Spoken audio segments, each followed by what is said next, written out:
So, guys, ito na yung part 2 ng vlog. So, ngayon, ang gagawin ko dito ay papakita ko yung field trip na ginawa namin. Yeah, thank you. Last week. Friday. So, good morning. Punta aming conference ngayon. Tapos ko lang mag-breakfast. So, ang oras ay 8:06. Punta kami sa isang school. Hindi siya school eh. May conference lang na required namin natin ng bilang field practical. So, ayan. Oh, So, sabi ko conference, pero akala ko rin conference. outfit check, outfit check, outfit check, outfit check. So, yung unang pinuntahan namin ay museum siya. Technically, digital museum siya ng POSCO. Yan. So, first time ko nakakita ng gantong klaseng pader. Akala ko pader lang siya. Or display. This is the steel factory. Ayan. Steel factory ako ng steel factory. Museum nga ito. Dito yung factory. So, panoorin nyo. Galing nung pagkaka-welcome nila sa amin.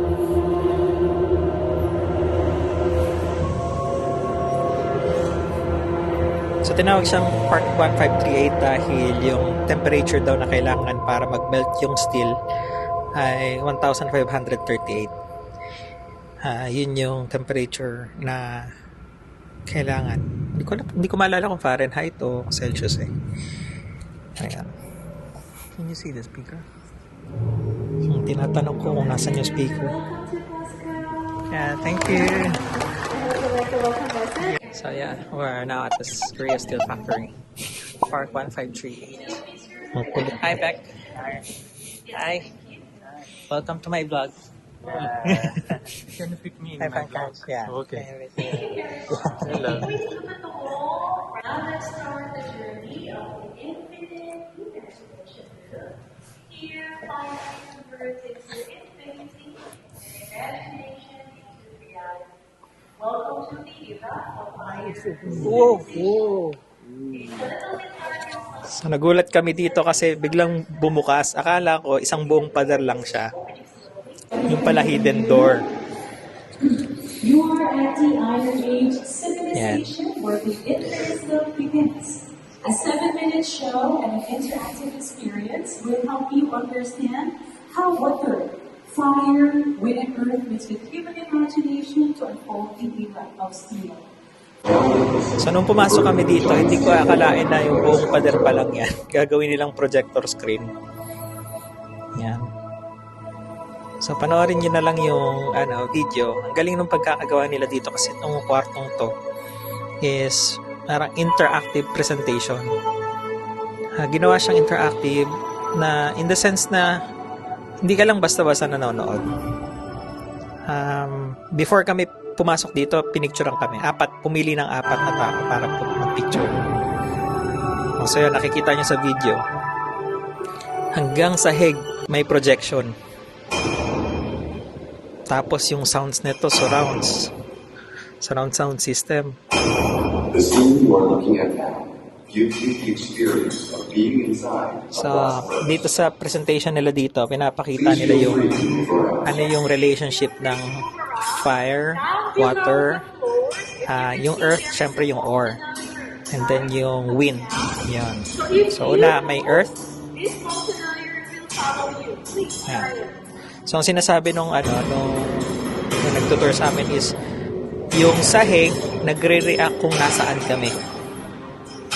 Ay, mamaya makikita nyo kung ano yun. Medyo mahirap makita dun sa magma. Pero ulitin ko, yung pinapakita dito sa presentation ay yung relationship ng earth, fire, water, and wind sa paggawa ng metal.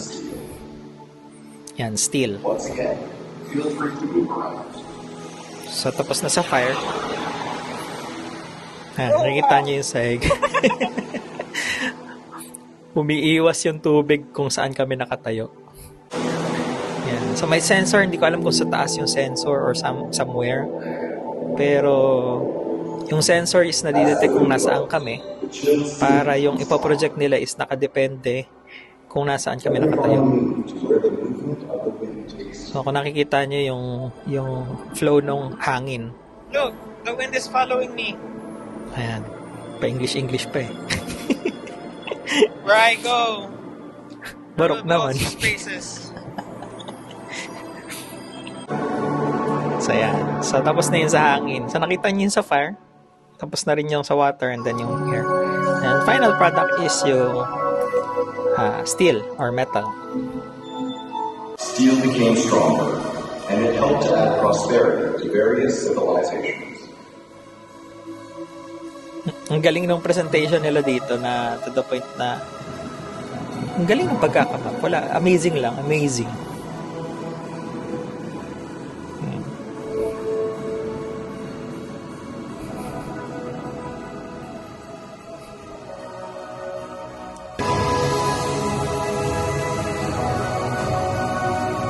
Yan. So may sasabihin dito yung tour guide.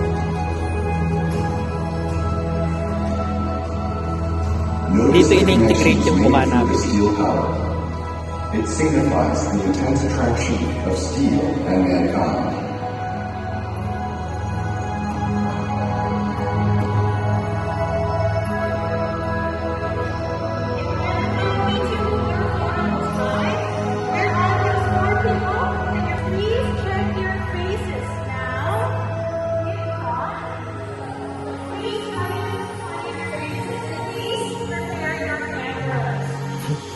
Sabi ni ate, prepare your camera. Is at the center of what steel allowed us to achieve in civilization. Thanks to their efforts, we are enjoying prosperity. Galing. As in, before kami pumasok is pinicture lang kami. Pero integrated agad siya dun sa tour. So, sa programmer part, iniisip ko kung paano eh. Pero, galing. So, isa pa sa natuwa ako dito yung yung hawak ni ating tablet, yung nakikita nyo. Yun yung nagko-control ng bawat room sa buong museum na to. So kung nasa na siya yung mag-i-initiate ng... Now at the present state of steel for 5 minutes. Let's take a look how steel is made. While watching this video, please also take a look at the miniature right in front of you because they are connected. So nakikita mo nyo yung tablet, di ba? Thank you. So ipe-play niya yun. Then, mag-start yung presentation. Galing, as in dito manghang-mangha ako. Ladies and gentlemen, welcome to the steel making process. POSCO Steelworks run 24/7, 365 days a year. Wow. Have you ever wondered what Pero processes syempre, they use hindi ko to bubuuin produce itong iron mga and presentation to. steel? Well, Syempre, let's para find out. puntahan nyo rin pagka may opportunity, di ba? To the plants, Ang ganda eh, and as then in. stored in eco-friendly storage facilities called silos. Lupit, di ba? Now, the iron making process begins. Ang galing ng pagkakamap ng presentation, yung projector sa taas, pati yung miniature. The first step involves taking powdered raw materials and having them go through Akala separate mo umiilaw encoding yung processes to miniature. turn them into a solid form. Pero, and remove their yung impurities. projector sa taas yung nagpo-project. Hindi, bakit ganun? The solid Hindi lang sa materials taas are fed yung into the top of a projection blast nito. furnace. Basta amazing And talaga, a fire amazing. blast at a temperature of 1200 degrees Celsius is injected in the base of the furnace. The resulting melted materials are released through the tap hole, and the separated impurities are recycled in a variety of ways. POSCO always strives to push the boundaries of innovation. We will continue to develop new technologies and try novel ideas to open up So, new horizons. Imagine niyo na lang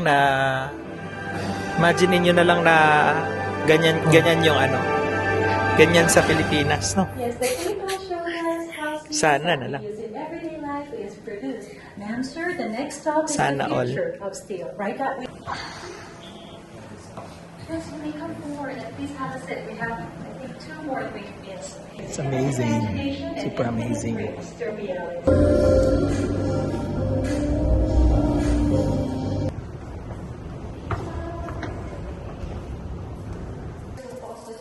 Steel works through dynamic shift of this disc.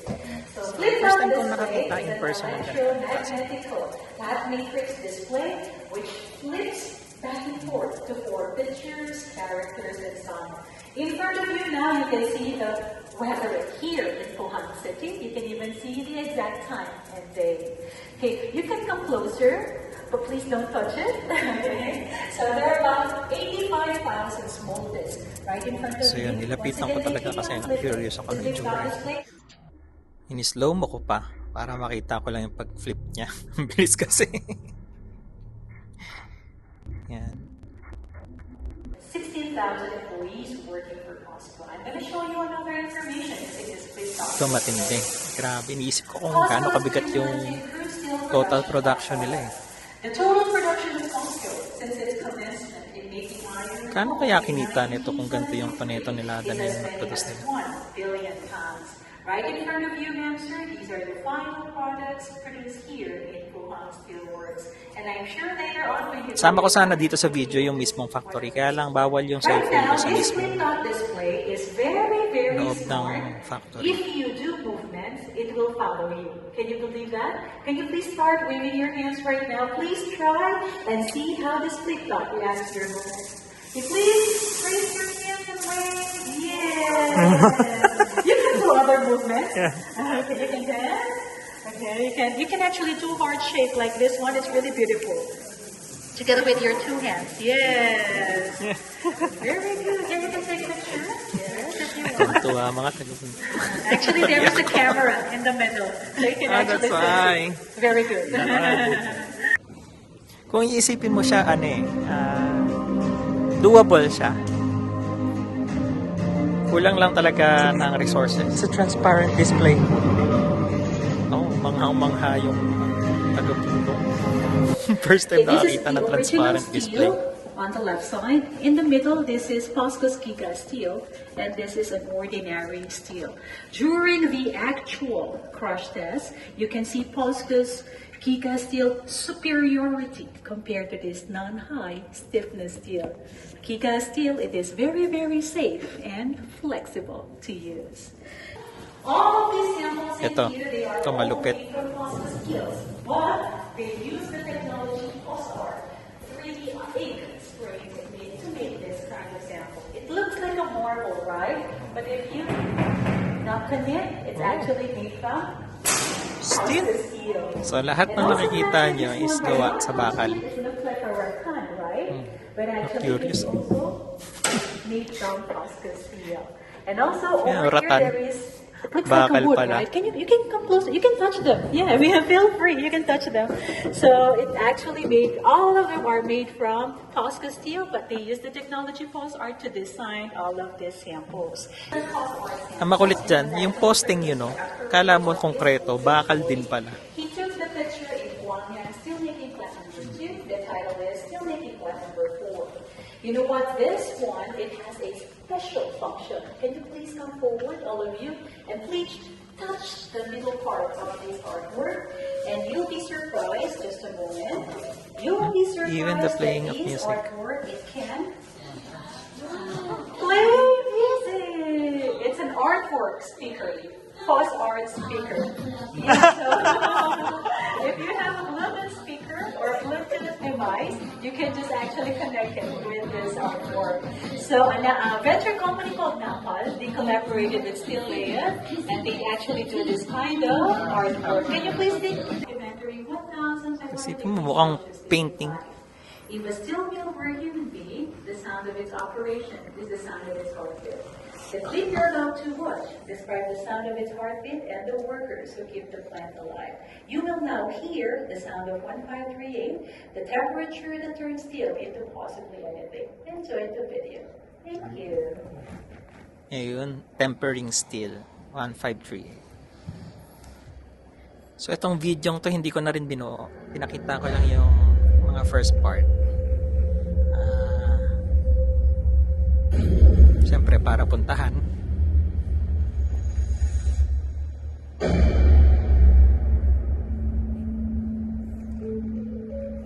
Nahanap ko tong video to sa YouTube eh. Gusto ko sana i-share pero hindi siya available sa YouTube. So pinapakita na actual footage siya ng mga workers. Still in person. In front of you, there is And after dun sa 1538, pumunta kami dun sa pinaka museum talaga na kung saan nandun yung mga kagamitan nung unang panahon. So, masyado ako nag-enjoy. Hindi ko na videohan yung ibang part. In the middle, the relief here is a cooking pot made from cast iron. It was used in the royal palace during the Joseon dynasty. It is about 1.3 meters high and 1.2 meters wide. Can you guess how many people were able to eat rice from this cooking pot? It's less than 500. Okay, I'm gonna give you a hint. Wow! Thank you very much. How did you know that? Wow! You're one of them. So yung pader doon sa likod ni ating nagsasalita, yung nakasulat doon, tuwan-tuwa ako, pinicturean ko yun eh. Resources are limited. Creativity is unlimited. So yun.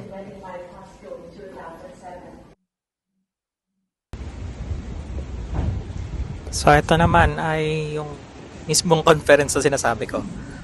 Pero mas nag-enjoy ako makinig kaysa mag-video, kaya entrance lang yun na video. Yun lang.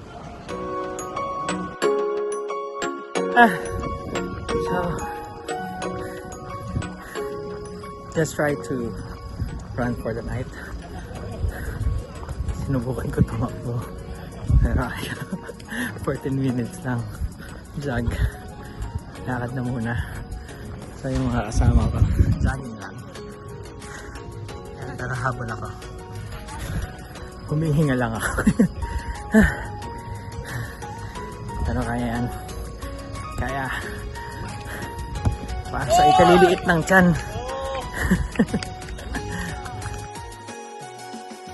So yun na nga, naging busy. Sobrang busy nung past week hanggang ngayon. Kaya hindi ako nakakagawa ng vlog. Pero may 2 araw na medyo magwag, makakagawa ulit ako. Mamaya meron gaganapin dito na drill. Share ko sa inyo yung isa sa mga compulsory activity dito sa dorm, sa loob ng campus. Seryoso sila sa mga gantong bagay, kaya record kami mag-participate. Gaganapin yung event ng 10:20 PM. So, i-record ko yung mangyayari at i-share din sa inyo. Attention please. A magnitude 5.2 earthquake has occurred here in Wuhan. I repeat, a magnitude 5.2 earthquake has occurred here in Wuhan. First, open your doors to secure an exit and calmly take cover under your desk. If there is no space to take cover, seek refuge at the corners of the walls and use items like cushions to protect your head. The shaking caused by the earthquake may last for up to 1 to 2 minutes, so please remain calm and wait until the shaking stops.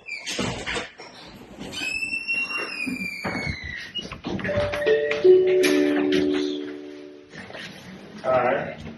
We're gonna meet both at 10:45 together. Yes, all together. 10:45. Yeah, towards that side, not this way, that side. And 12:45. Okay. Yes. Not 12:45. Sorry, 10:45.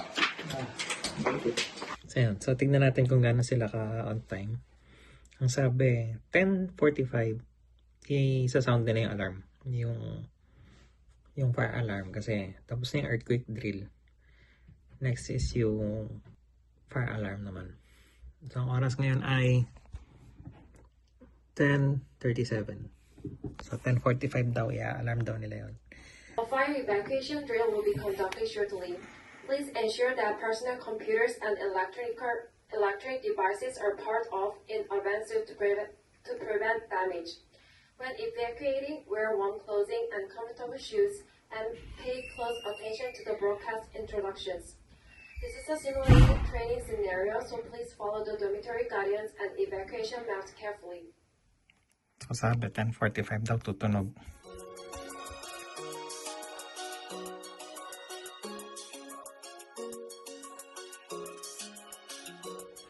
Pag ito, tumunog ng 10:45 talaga.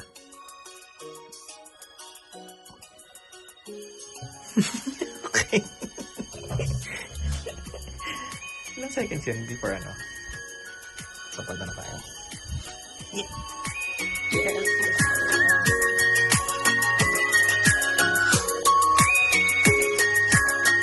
So yun, nag-start na yung alarm. At lalabas na kami papunta dun sa field kung saan kami pinapapunta. Yan. Dito namin nalaman kung gaano karaming estudyante ang nakatira sa loob ng campus. At ang dami, although hindi naman napuno yung buong football field. Pero makikita mo pa rin yung dami.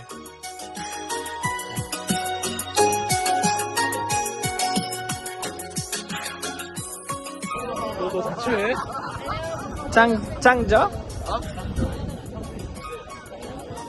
That's the graduates. Yeah, Okay, graduate students. graduate student. Changju is over there, And the roll call will be inside the dorm or inside the dorm. I And thought it's Changju is here. over there. We in here. There. Over there. what are they holding? Holding? Yeah, the paper. Mm. What does it mean? What does it mean?